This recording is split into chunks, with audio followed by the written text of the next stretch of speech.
So, welcome to all of you for the Saturday evening Bhagavad Gita discussion program. Today, we are starting from chapter 2 and the first part of the chapter.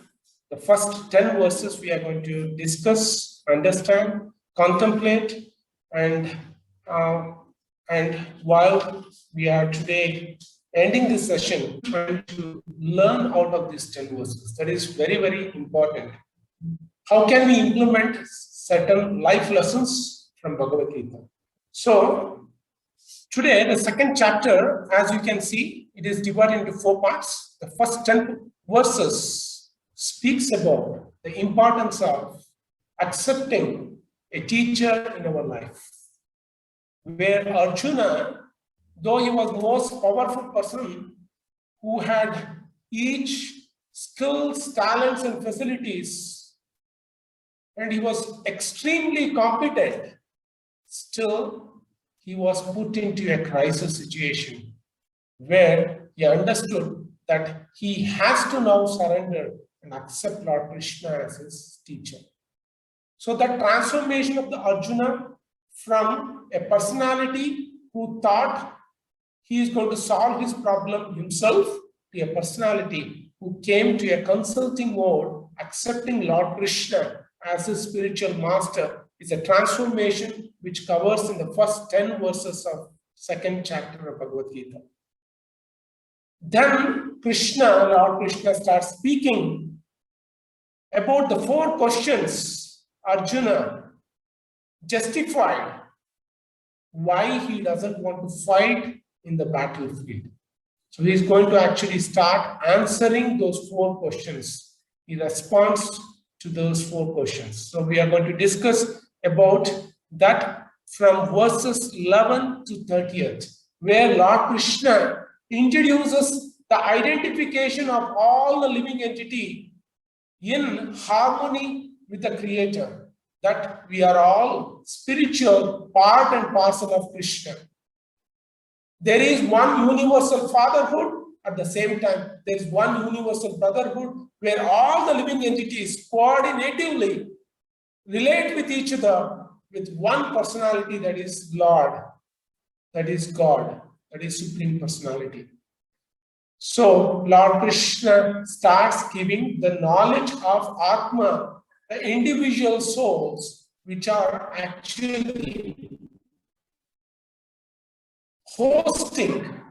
which are hosted within this material body, and it is a source of energy to this material body. So Lord Krishna introduces and tells Arjuna that on the holistic view, you are all spiritual parts, you are all spiritual part and parcel of me, though the material body has a beginning and an end, but the spiritual spark, the soul, doesn't have a beginning or an end. It is eternal. Then Lord Krishna continues to speak, introduces Arjuna the reason why he has to fight from the 2 angles. One, as a duty, because he has got a material body as a Kshatriya. Second angle is he is spirit soul. Spirit soul also has an occupational duty to become submissive to the orders of Supreme Personality Godhead Krishna. So we have Laukika Dharma, we have Adhyatmika Dharma, that is the third part, which is T2 duties.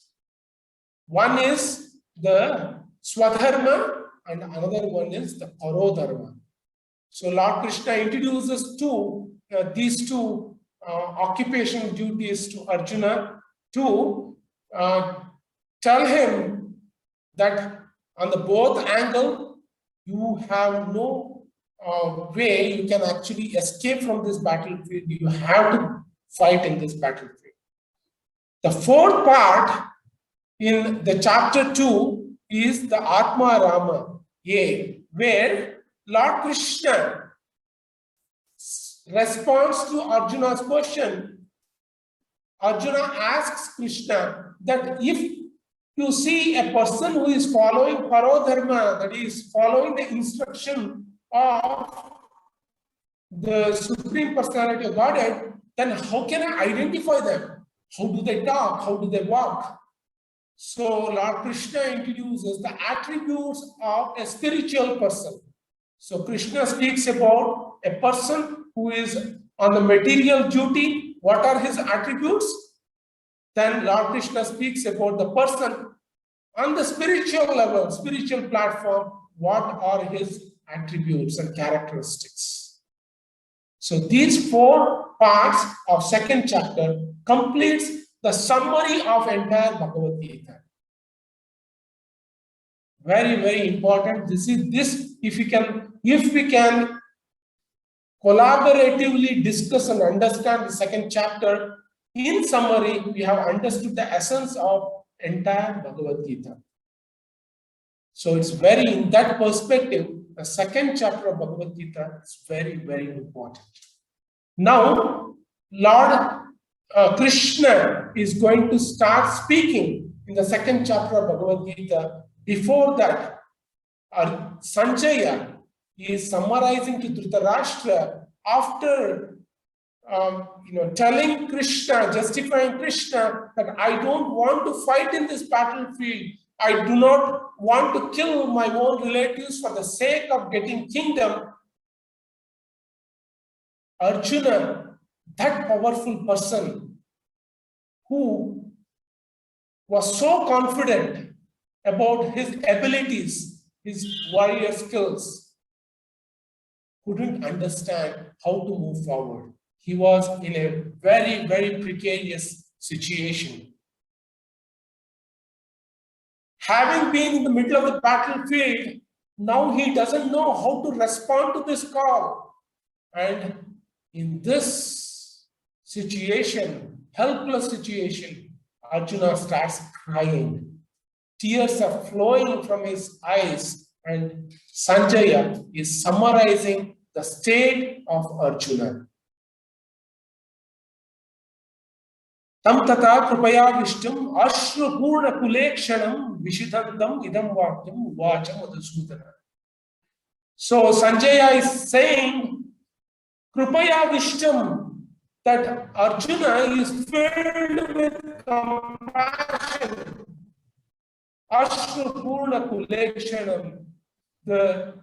From the eyes of Arjuna, the tears are flowing out.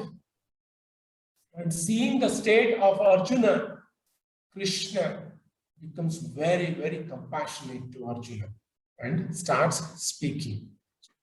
So, the 10 verses, it storifies the thought processes of Arjuna. How Arjuna is thinking in the battlefield. Just put your feet in the shoes of Arjuna and think the situation of Arjuna being the battlefield of Kurukshetra. And the entire army, it is not that Arjuna was a lone battler with Krishna. The entire army is assembled. The army of the Pandavas are already assembled, and the Yudhishthira and all the brothers of Pandavas are waiting when the battle is going to start. All the kings have come, supporting either the Pandava side or the Kaurava side. All the preparation has been done. The decision has been taken. Now Arjuna has to fight.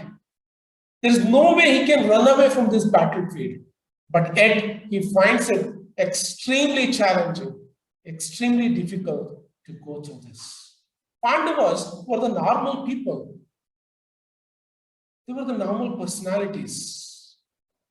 Just like Kauravas, how they grew up, Pandavas also grew up like that. How did the Pandavas become the ambassadors of righteous activities? I discussed elaborately in the last discussion that the Pandavas, though they were the normal people, the way they went through their challenges, difficulties, struggles in pursuit of the success, in pursuit of the goal, transformed them to a most comprehensive personalities. of character, integrity, and values. That is why I have been speaking about this again and again. Success doesn't transform us.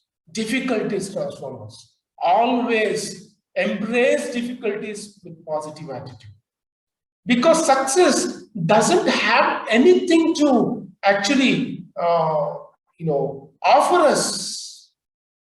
Success is only an outcome which gives us certain services by which we can lead our life.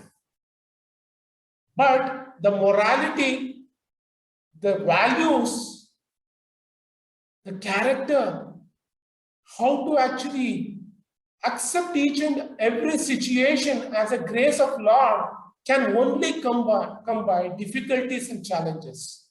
Difficulties and challenges teach us in this life. That is why it is very, very important when Lord Krishna says, Mam upechyatu kaunteya dukkhalayam ashashvatam, when Lord Krishna brands this world as filled with dukkhalaya, places of misery, there is a purpose behind it. What is the purpose? We need to rehabilitate ourselves. We need to learn. We need to understand the goal of human life. Each and every difficult situation which comes in front of us, it is meant to transform us. That is the understanding of Bhagavad Gita. It is very, very important for us to realize that. Hence, Pandavas were the personalities of Dharma because they used each and every difficult situations, every challenges as an opportunity to transform. Life throws in front of us lots and lots of unpleasant situations. Every one of us goes through unpleasant situations. We become utterly helpless, hopeless, chaotic situation. Our life gets torn into pieces most of the times. We are in a desperate situations of help, loneliness. No matter how much powerful we are in this world, everyone has to go through this loneliness. Very, very important. Just imagine the situation of Arjuna, powerful personality. In this entire world, you cannot see any other examples of powerful personalities in this world. Comparable, contemporarily, you can relate. This person is equivalent to Arjuna. There is no personality has born till today after Dwapar Yuga. No personality has born as competent as Arjuna. And Arjuna is helpless. He is hopeless. He is desperate to find out a solution for this chaotic situation. It is in front of him. So one lesson that the first verse of Bhagavad Gita, the second chapter, teaches us is no matter how powerful we are, until and unless we become prayerful, this powerful has no value in this world. We need to become prayerful. Else, whatever the power we have with skills, talents, and facilities is never ever going to help us. We can see in this world, contemporary world today, they have thousands and thousands of successful people in this world who have become rags to riches, riches to rags. Both has happened. This is the play of this world. It can push the person from a very, very successful situation, successful platform, to a platform of a beggar. It can elevate a beggar within few minutes, a rich person. So power alone is not a criteria, is not an attribute to decide that my life has been successful. Power will not decide that I am a successful person. The wealth is not going to decide that I am a successful person. Beauty is not going to decide that I am a successful person.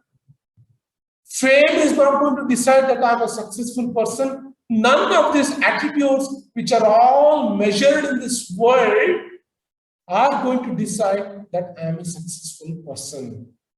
We discussed elaboratively last time. Success in front of the relatives are all outside in. You might have been successful in the eyes of your relatives, but the route, the process you follow to become successful, those relatives will be ignorant to that.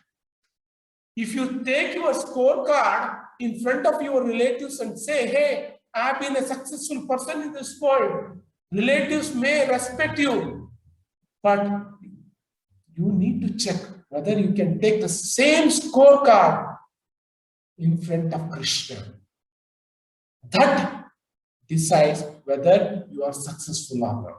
Because the entire world sees you outside in. Krishna sees you inside out. Krishna knows he is sitting inside our heart as a partner. He is the most near to us than any person in this entire world. He knows the path you have followed. So if you want to become internally satisfied, you need to please Krishna. That is the criteria. That is actually the symptom of a successful person. When he is internally satisfied and he takes a scorecard and gives it to Krishna and shows this report card to Krishna and shares the happiness with Krishna, that is actually success. So we need to understand this, that what do we want in life? Whether we want success in the eyes of the world or we want success in the eyes of Krishna. So the next verse, Lord Krishna starts speaking. This is the first verse Lord Krishna is speaking. Kutasva kashpalamidam Vishame samupasthitam anarya jushtam aswargyam akirtikaram Arjuna. So Krishna is actually chastising Arjuna here. Very, very important. The first verse of BhagavadGita, where Lord Krishna starts speaking, Lord Krishna is not glorifying. He is not glorifying Arjuna. That, oh Arjuna, I'm so happy to hear you that you have so much compassion for your relatives. You care about Bhishma, you care about Drona, you care about your 100 brothers. Though they cheated you, but still you are considering them. You are considering their lives as the sole motto of your birth and death.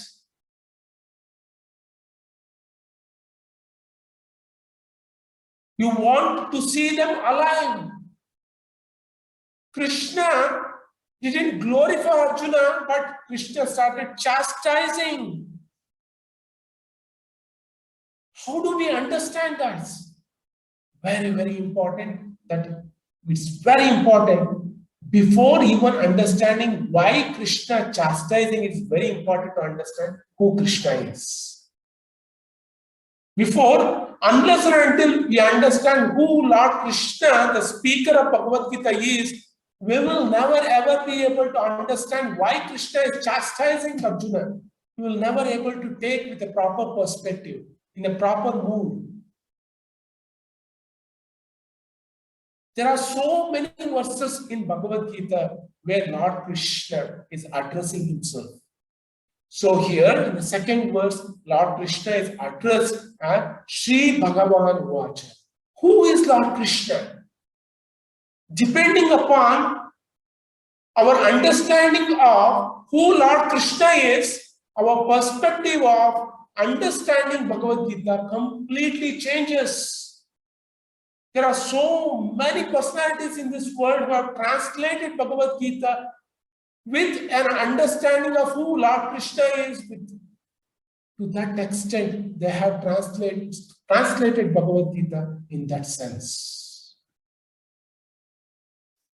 So, Sri Bhagavan Vacha, that is what Sanjaya is telling, that the Lord Krishna started speaking, now addressing to Arjuna. Who is Lord Krishna? Because in Bhagavad Gita, Lord Krishna, whenever he is telling Arjuna, he uses Mam, Aham. So when he is using these words, who is he addressing himself to? So Lord Krishna tells in 5th chapter of Bhagavad Gita, Gnatva Mam Shanti Rachati. By knowing me, you will attain peace. Gnatva Mam. Lord Krishna is saying, who is he? Gnatva Mam Shanti Rachati. Bijam Mam Sarva Bhutanam. I am the seed-giving father of all the living entities. Krishna is again addressing himself as Man.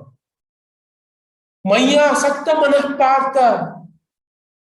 Maya Asakta Manaha. O Arjuna, your mind needs to become Asaktaha, interested, deeply interested in Maya, in me.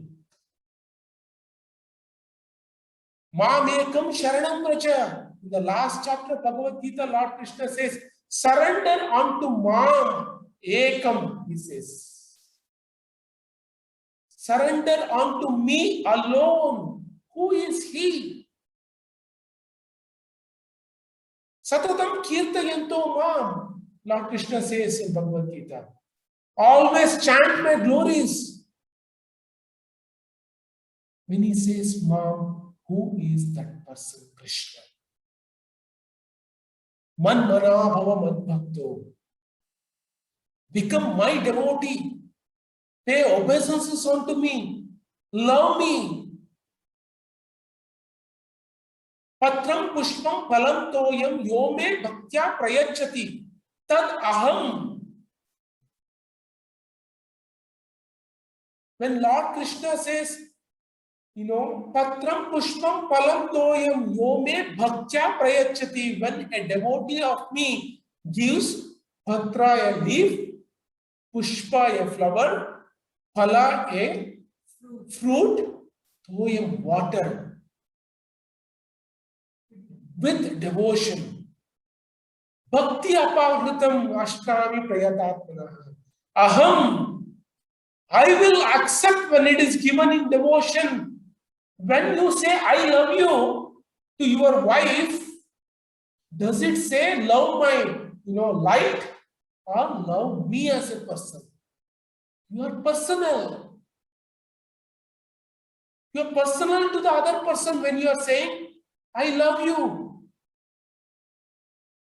When Lord Krishna is saying, give me leaf, flower, fruit, and water with devotion, I will accept it.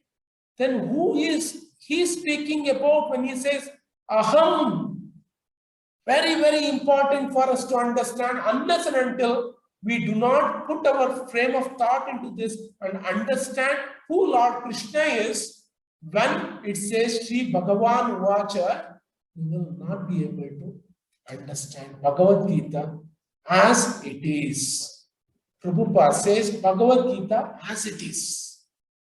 We need to understand the instruction of Krishna, realizing who Krishna is.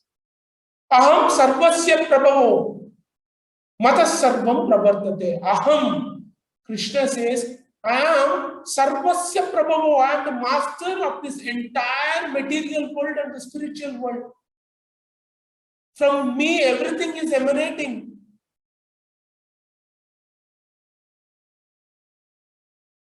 Maya dakshena prakritihi. Under my direction, this entire world is working. When he says Maya adhyakshena, when you are the chairman of a certain trust, are you driving the trust? Who is driving the trust? It is you as a person driving the trust. You have a personality. You have an attribute. You have a characteristics. You have qualities.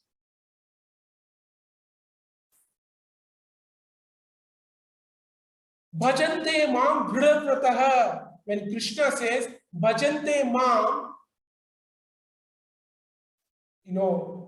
sings my glories dhridavrataha, with determination. Who is he telling himself to be? Antakale cha mameva smaran muktva kalevaram. When Krishna says, at the end of your life, think about me before leaving this world. If you think about me, you will come back to my spiritual world. When Krishna says you will come back to my spiritual world, when you say that you will come to my house, you are saying me as a person.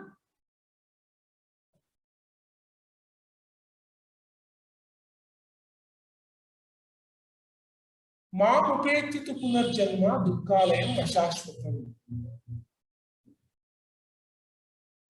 If you come to my spiritual world, you don't need to take the birth and death again in this material world, because there is no birth, there is no death, there is no disease in the spiritual world. So it's very important to understand who the Bhagavan is, who is addressing Bhagavad Gita. It's very, very important.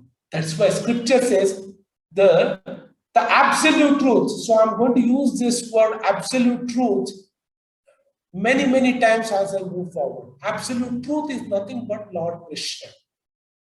So whenever I'm saying Supreme Personality or absolute truth, it refers to Lord Krishna.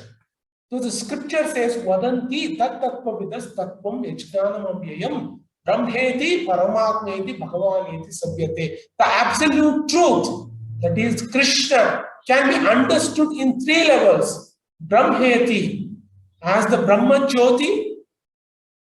Paramatmeti, as Lord Krishna as the Paramatma. Bhagavaneti, as Lord Krishna as the complete personality, Supreme Personality of Godhead. Brahmeti Paramatmeti Bhagavaneti Sabhyate. So the people realize the absolute truth in three levels. One is understanding Lord Krishna as the Brahma Jyoti. So there are many, many personalities who consider Krishna as most pious person in this world, most knowledgeable person in this world. He is the liberated person. He comes to this world from Brahma Jyoti. He was impersonal before. He has taken a personal form and he has come to this world to establish Dharma. So the one level of understanding Lord Krishna is a Paramatma, a Supreme Personality who is formless. That is called Brahmeti. the Brahma Jyoti level of understanding Lord Krishna. And many people think that God is formless. And there is variegated varieties of personalities which emanates from the Brahma Jyoti and has very many personalities, and all people are God. That is one level of understanding, that God is formless and it is light and Brahma Jyoti. That is Brahma Jyoti. The second level of understanding is when we understand Lord Krishna as a decision maker. He is a personality who actually measures the good and bad deeds of each and every individual and gives results accordingly. Prizes them, punishes them. He guards this heavenly kingdom as a doorkeeper and allows the people after their life in this material world, and he decides whether those people are eligible to come back to the heavenly kingdom. This is the second level of understanding God as a Paramatma. The third level of understanding God as Bhagavan. Brahmeti, Paramatmeti, Bhagavaneti Sabhyate. The third level of understanding is, yes, the Supreme Personality is Brahma Jyoti. The Supreme Personality is Paramatma. But when Lord can be a doorkeeper to the heavenly kingdom or the spiritual world, when Lord is so powerful that he can allow the residents to come back to the spiritual world, why does, if the Lord is so powerful, why does he has to take this insignificant role of being a doorkeeper? He can assign this work to someone else and he can enjoy the facilities of the spiritual world with the residents of the spiritual world. That is a complete understanding, where we understand that the variegatedness we see in this material world, where each and every individuals are having reciprocating love with all the other individuals. Similarly, equivalently, we have a spiritual world where spiritual beings live. Na tat bhasayate suryo, na chandro na pavakaha, yad ghatva na nivartante, tat dhama paramam mama, Lord Krishna says.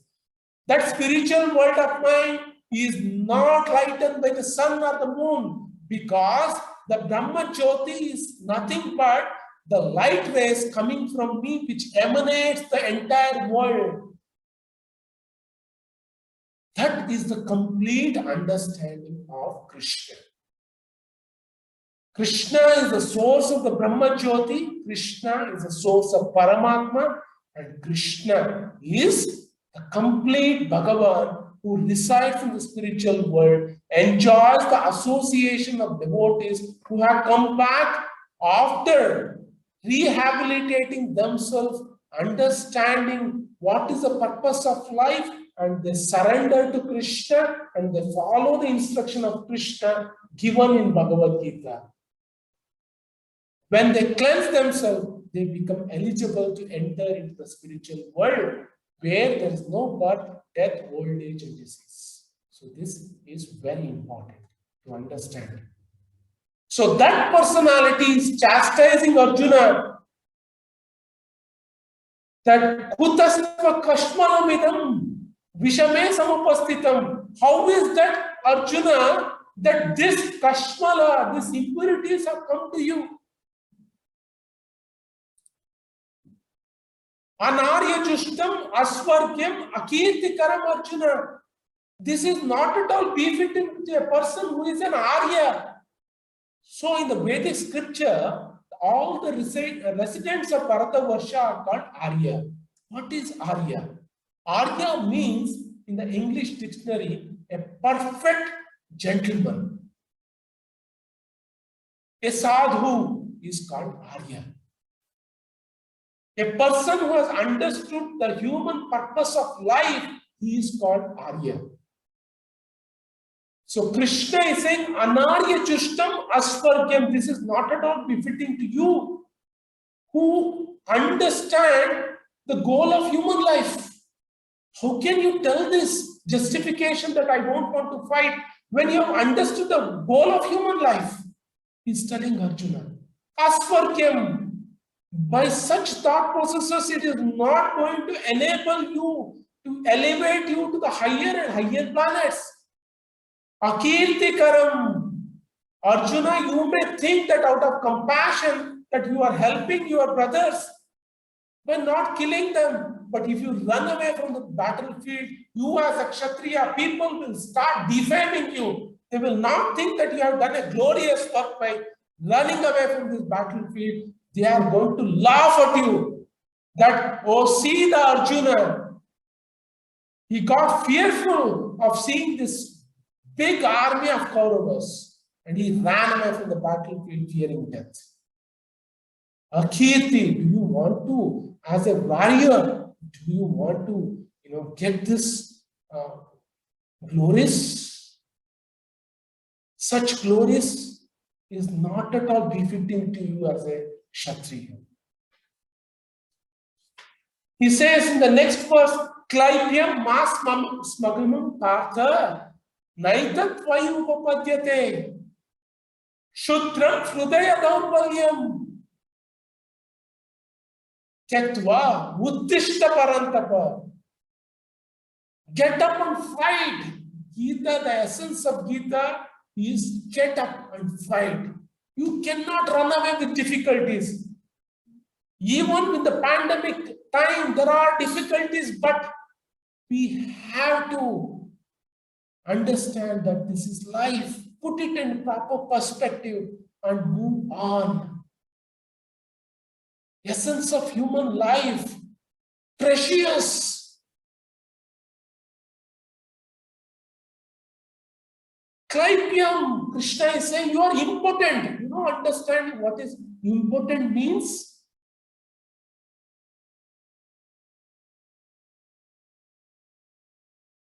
He's saying, what is important in Kannada or Sanskrit? I'm asking. Yeah, it's in Sanskrit, it's called Chandra. Chandra is not a word, it's not a great glorificating word, it's an insulting. Impotent person is an insulting word. He is telling it to Arjuna, the most one personality who was powerful in this world, was competent. Just imagine Arjuna receiving this title as impotent. Shatra, Hrudaya, Daurbalyam, this is a petty weaknesses of heart. Krishna is saying. How can he say Arjuna's sentiments as weakness of heart? How can we understand this? Just imagine, for example, a child is crying in front of the mother. Child is having a severe stomach ache. And the child is crying, Mama, I want chocolate. Mama, I want chocolate. Mama, I want chocolate. And the child starts crying. Can a mother, knowing that the child is suffering from stomach ache, can mother offer chocolate to the child? In the world's view, they can start telling, how can be so cruel that you are not offering the chocolate to your child? But the mother knows what to be given to the child. So mother is compassionate to the child. That is the real compassion. For example, that if the child walks into a shop and the child says to the shopkeeper, Sir, I want 20 rupees of chocolate. Does the shopkeeper is going to say, my dear child, open your mouth, let me see how many cavities are there in your mouth. Then I will decide whether I should receive your 20 rupees and give chocolate. The shopkeeper he is going to tell, give me 20 rupees, I'm going to give you the chocolate. That is the world's view of looking at as a compassionate person. So the mother, even though she might have chastised the son, but she knows that the chocolate is not good for the son. The child might cry. But mother, by heart, is a well-wisher.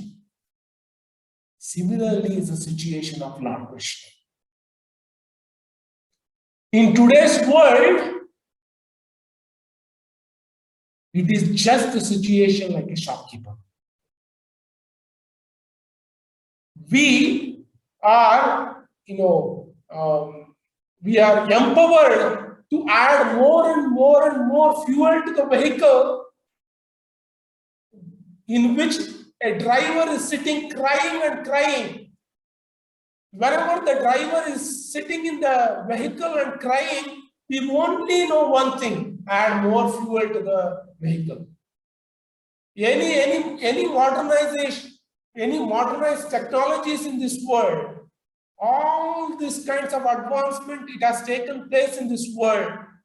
Whichever places you go in this world, whether you go to the malls, whether you go to the different recreation centers, whether you go to the different any recreation centers, any places in this world, a crying driver in the vehicle, the offer as a service, people only know adding the fuel to the vehicle, not thinking about the situation of the driver.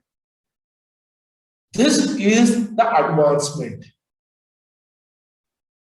We have, in the name of advancement, we have opened many petrol stations, which only adds more and more fuel.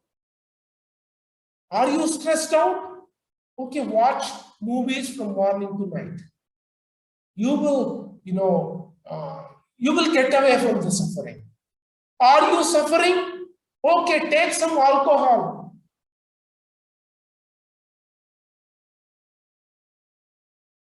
Are you feeling depressed? Okay, to get away from depression by taking medicines, by taking other alternatives of enjoyment. So, in this world, all the advancement, all the facilities that has given us, it is only trying to make us forget.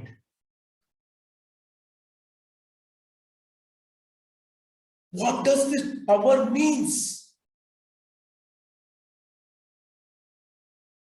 Becoming alcoholic and sleeping is not a sign of a person who is powerful.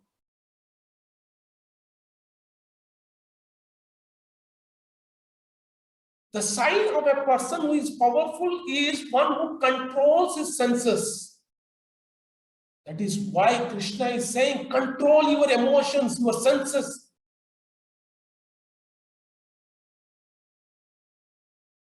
Klaibyam mas smagamam partha. This is impotency, Arjuna. Give it up, petty weaknesses of heart. Then Arjuna again starts justifying. Oh Krishna, how is it possible for me to kill personalities who are worthy of worship like Bhishma and Drona? In the fourth verse, Arjuna again starts justifying. It is better to beg and have a livelihood than to kill those personalities who have assembled here in search of kingdom. Even though they have come to fight with us in search of kingdom, it is better to beg and leave livelihood than have a success with a tinge of blood. What is the use of all the worldly gains which is tainted with blood?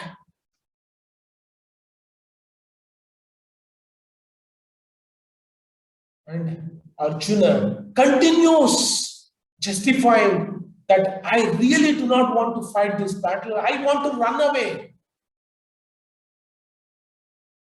What is better? In the 6th verse saying, what is better, Krishna? Whether to conquer them or being conquered by them. I think being conquered them is better. Because I do not want to see them killed. What is it better?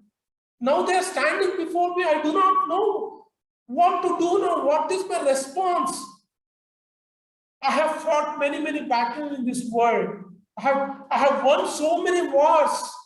But this war is killing me.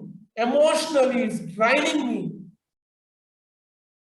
I know I have skills, talents, and facility to actually fight in this war, but I do not have the strength to fight in this war.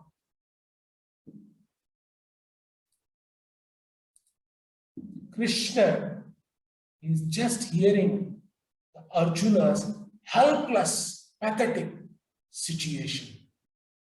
He's completely turned out. He doesn't know what to do. He is understanding that individually he has become a failure. He cannot solve this problem.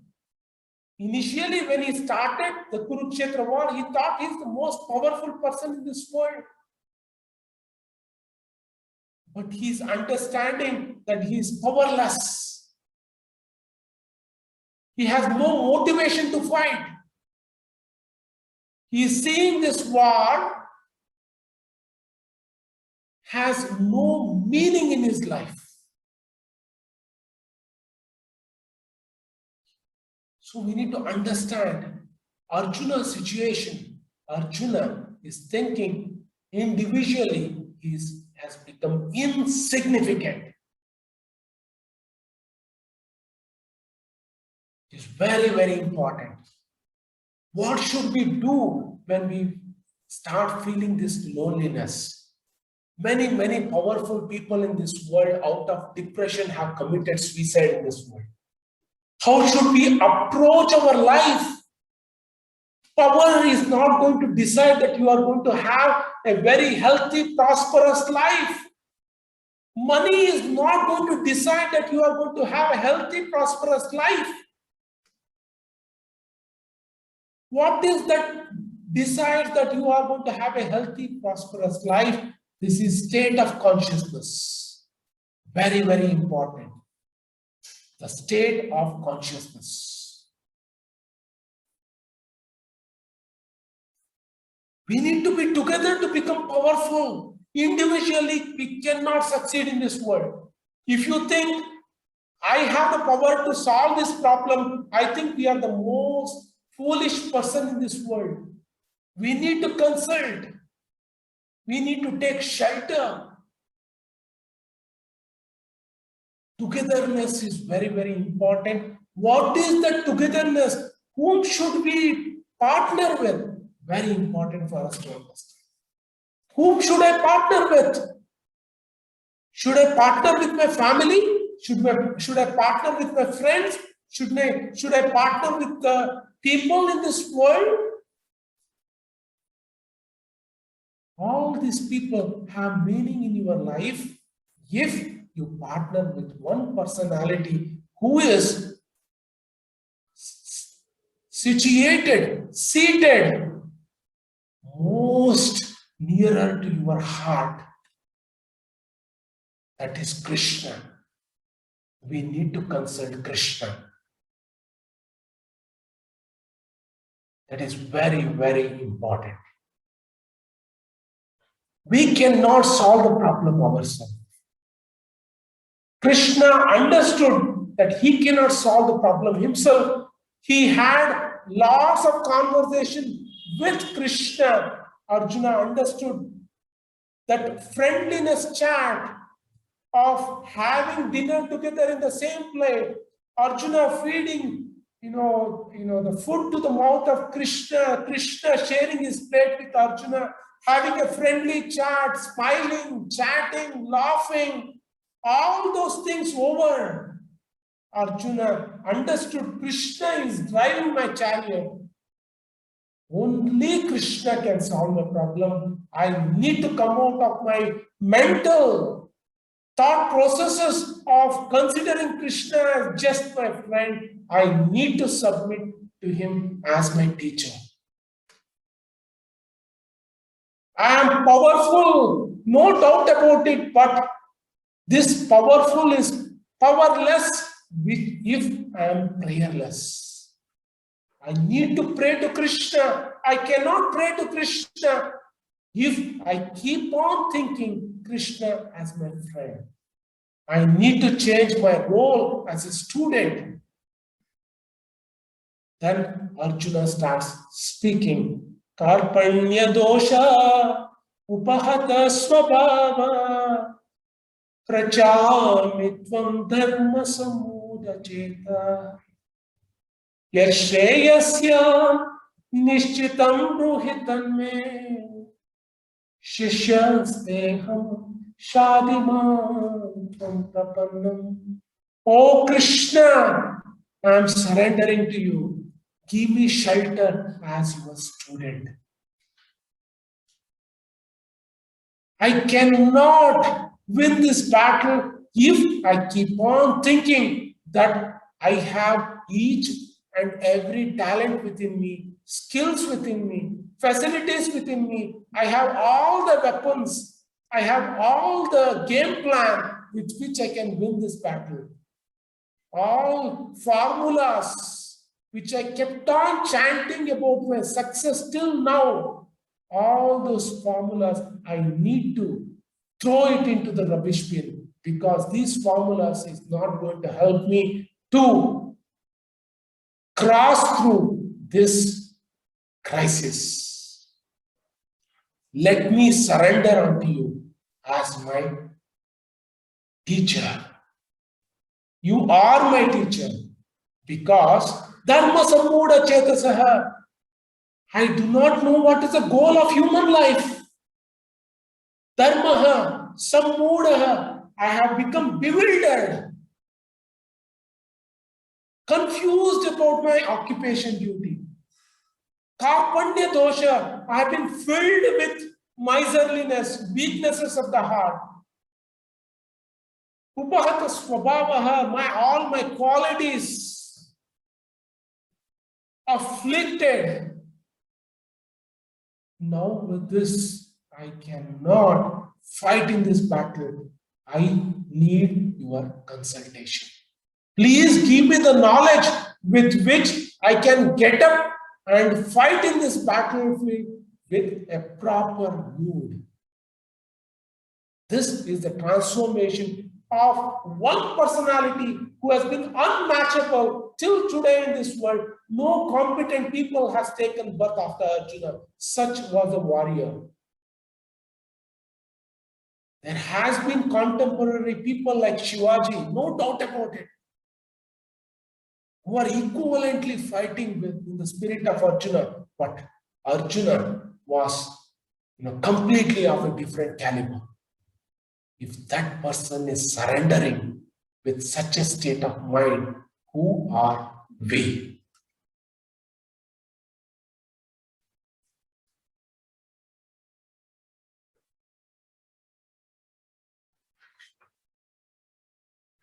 So Arjuna, now he's saying in the 8th verse, I do not know how to come out of this grief. Even if I win the prosperous kingdom and roam around this entire world like a demigod, I find no meaning in my life. Please give me the knowledge with which I can understand what is the purpose of human life. This was a state of consciousness of Arjuna. Very, very important that though we might think that we are the competent people in this world, most powerful people in this world, if we are not prayerful, we become powerless, because all those powers are never ever going to help us in our life. Prayerless is like powerless. We need to become prayerful.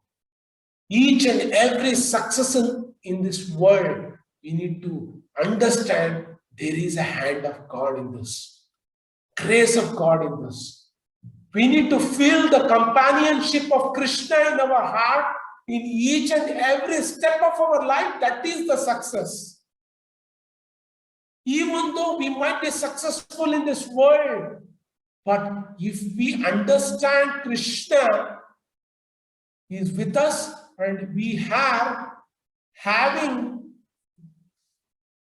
a mood in which I can show the scorecard to Krishna confidently that Krishna, I'm successful, and Krishna accepts your success, that is actual success. Krishna sees us inside out. Very, very important. That is the meaning of a teacher. Without a teacher, it is not possible in this world to understand the goal of human life. And BhagavadGita is the teacher. Krishna is the Jagat Guru. And the personalities who give knowledge, unadulterated knowledge flowing from Lord Krishna through Bhagavad Gita, they are the bona fide spiritual masters. A spiritual master, a teacher, a quality of a teacher is always he thinks of Krishna.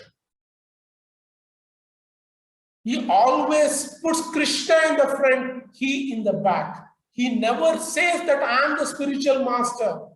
He always says, I am the servant of the servant of the servant of the servant of Krishna. God, he is the real spiritual master. That is the qualification of the Guru. So in the future discussions, we will understand what is the qualification of the Guru. Because there are many, many Gurus in this world, in the spiritual market of India, who are actually not giving the message of Bhagavad Gita in a proper perspective and cheating the public in the name of spirituality, making money and fooling people. We need to understand the spiritual market. We need to understand who is Krishna, who is the messenger of Krishna. If we understand these two, we will be able to understand what is Bhagavad Gita.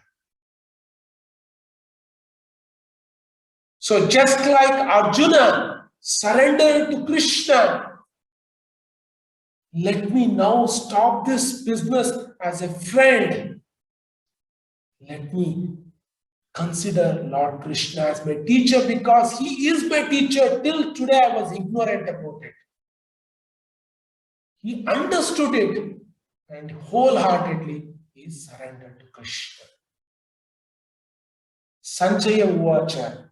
Sanjaya said, having spoken thus, Arjuna, chastiser of the enemies, told Krishna, Govinda, I shall not fight, and fell silent.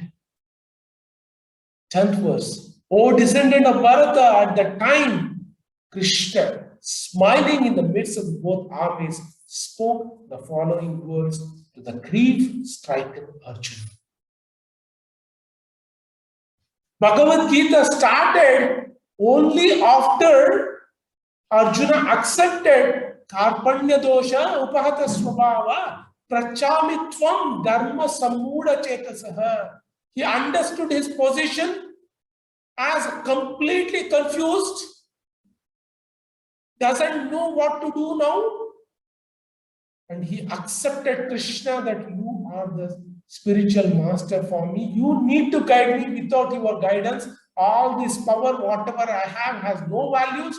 Whatever the weapons I am possessing, absolutely no values. Whatever the war game plan I have, absolutely has no values, because I do not have the intention to fight itself. I do not have a mood to fight itself. I do not have a understanding of what is the purpose of fighting in this battle, what is the purpose of fighting in this life. I do not know what is the use of all the money I have, what is the use of all the power I have, what is the use of all the fame I have. Nothing is useful. Let me surrender unto you wholeheartedly. Take shelter of you. That is the conclusion of Arjuna, and that is a platform with which Krishna started speaking Bhagavad Gita. Krishna will speak to all of us the same instruction of Bhagavad Gita if we all together surrender to Krishna in the same mode as Arjuna. If you think, oh Krishna, you know my bank balance? I have 50 crores of rupees. I have time to come to you when I become a person like Sudama. Now I am wealthiest person, let me enjoy. We are fooling ourselves. If you think, oh Krishna, you know who I am? I'm the most beautiful, handsome person in this world. Let me enjoy. If you start telling Krishna, oh Krishna, you know who I am? You know how many followers I have in YouTube? Just now the YouTube has recognized me as a diamond partner with the 10 million followers. I don't think you would have had so many followers when you appeared in this world. This is all a sign of ignorance. And we are, whenever you say, you know who I am, you know who I am, we are trying to say that you know how fool I am. Whenever each time you are telling to tell that I have so much wealth, I have so much beauty, I have so much followers, I have so much fame, I have so much control, you are telling I am the fool number 1, I am the fool number 2, I am the fool number 3, I am fool number 4, I am fool number 5. That list goes on. It is very, very important. Just like Arjuna surrendered to Krishna after accumulating all the glories in this world, he could understand whatever the bank balance he has, nothing is going to help me at this period of calamity. Only Krishna can save me. With folded hands, he surrendered to Krishna. With humility, if we also surrender to Krishna with such humility, the same instruction which pierced into the heart of Arjuna and transformed Arjuna, today also the same Bhagavad Gita has the same potency to enter into our heart and transform us. Only the problem is whether we are ready to surrender to Krishna or not. Now that you all have come hearing Bhagavad Gita, I am sure that you all have decided to surrender to Krishna. Let us all to surrender to Krishna. Very, very important. Accepting him as a Jagat Guru. Then Bhagavad Gita becomes meaningful in our life. Many people may say, I love Krishna, I love Krishna. There is no scarcity of people in India celebrating Janmashtami, saying, I love Krishna. But the sign of loving Krishna is obeying the instructions of Krishna, following the instruction of Krishna, what is given in Bhagavad Gita, because obedience is the beginning of love. The sign of love is we obey the instruction of the person whom we love. I would like to stop here.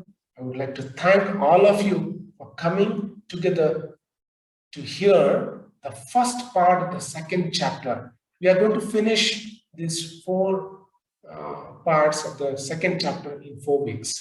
So 1 month is required to complete the second chapter. So let us hear submissively with folded hands, because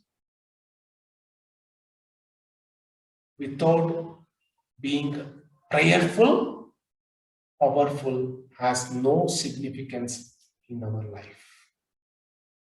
Thank you so much. Hare Krishna.